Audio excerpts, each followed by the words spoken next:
Bon. Bonjour à tous, donc aujourd'hui nous sommes avec Jean-Marie, président de Jean-Marie Barbier, merci, président de l'APF France. Et Jean-Marie, est-ce que tu pourrais rapidement te présenter à la caméra pour... Me présenter, alors moi j'ai 54 ans, je suis handicapé de naissance, je préside l'APF depuis un peu plus de 5 ans. D'accord. Je suis au conseil d'administration depuis 25 ans maintenant. Je suis marié, j'ai 3 enfants, tout va bien. Et j'adore militer pour le handicap, puisqu'évidemment c'est l'objet de l'Association des Paralysés de France. Et concernant par exemple l'accessibilité sur Paris, qu'est-ce que tu en penses? Alors moi ça fait bien longtemps que j'ai pris mes dispositions, entre guillemets, et là je conduis ma voiture. Comme ça je ne suis pas emmerdé par les difficultés de transport en commun, je perds plein de temps évidemment dans les embouteillages, oui. Mais moi je joue la sécurité, puisque j'arrive en même temps que ma voiture.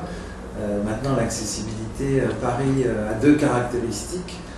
La première c'est d'avoir énormément d'anciens bâtiments qui sont certainement difficiles à mettre en accessibilité, mais il y a indéniablement une volonté politique au niveau de la mairie de faire un certain nombre de choses.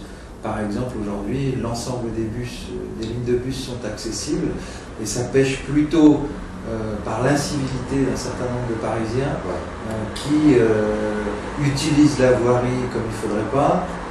C'est les marchands de journaux qui déploient sur la totalité du trottoir ou presque leur pub pour vendre leur journal. C'est les cafetiers qui s'installent des tables sur la terrasse et qui vont beaucoup trop loin, etc. C'est plus un problème comme ça. D'accord, donc pour résumer, les points forts, ça serait plutôt les lignes de bus qui sont vraiment accessibles pour la plupart. Et les points faibles... Les points faibles, c'est la citoyenneté.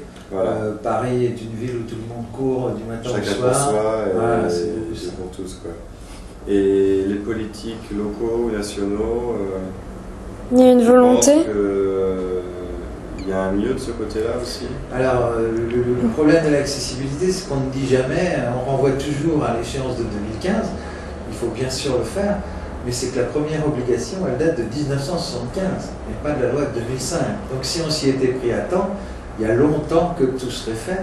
Et puisqu'on nous cite en permanence certains pays étrangers sur tout ce qui est mieux chez eux au niveau économie et qu'on devrait faire en France et tout, on pourrait aussi parler de l'accessibilité. Voilà. Par exemple, quand une personne en situation de handicap, en fauteuil en particulier, se rend aux États-Unis, il est autant frappé par la Statue de la Liberté que par l'accessibilité du pays. Où là-bas, quand il y a de l'incivilité, ils rigolent pas, hein, c'est encore des cow-boys, c'est le pistolet du shérif sur la tempe et puis ils emmènent la voiture et puis on n'en parle plus si on gêne. C'est une question de mentalité. En Angleterre, j'ai testé, c'est vraiment extraordinaire aussi. Voilà, on est vraiment très très en retard. L'Espagne, par exemple, a fait des progrès monstrueux parce qu'ils s'y sont mis en temps et en heure et qu'aujourd'hui, ça marche bien. D'accord. Et sinon, une action comme celle de Justine aujourd'hui à travers son blog, qu'est-ce que tu en penses? Alors, moi je suis très admiratif sur ce sujet-là, mais sur plein d'autres. Je trouve qu'il faut qu'on câline, si on peut dire comme ça, toutes les personnes valides qui se saisissent de cette cause. C'est vachement plus facile pour l'APF d'avoir des adhérents qui sont handicapés que des valides, donc on en a, heureusement, on en a plein qui sont valides.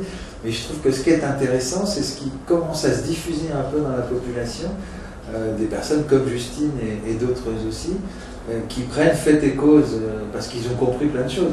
Et qu'ils ont compris que derrière, c'est sans doute aussi un peu l'avenir de la société qui se joue, avec le vieillissement de la population. Il faut savoir qu'on se prépare à une catastrophe sociale, avec toutes ces personnes âgées qui vivent encore chez elles dans des appartements ou des maisons qui ne sont pas accessibles, qui donc vont avoir des accidents domestiques, et il n'y aura pas de place pour les héberger dans des structures collectives parce que il n'y en a pas assez et que finalement ça coûte très cher. Donc c'est un problème qu'en France aujourd'hui, on n'a pas pris par le bon bout, et dans les gouvernements précédents comme ceux de maintenant, on voit qu'on continue à avoir 2 secrétariats d'État différents pour les personnes âgées et pour les personnes handicapées. Or, c'est bien d'autonomie dont on parle, dont on doit parler et qui concerne toutes ces catégories de la population. J'ai une question.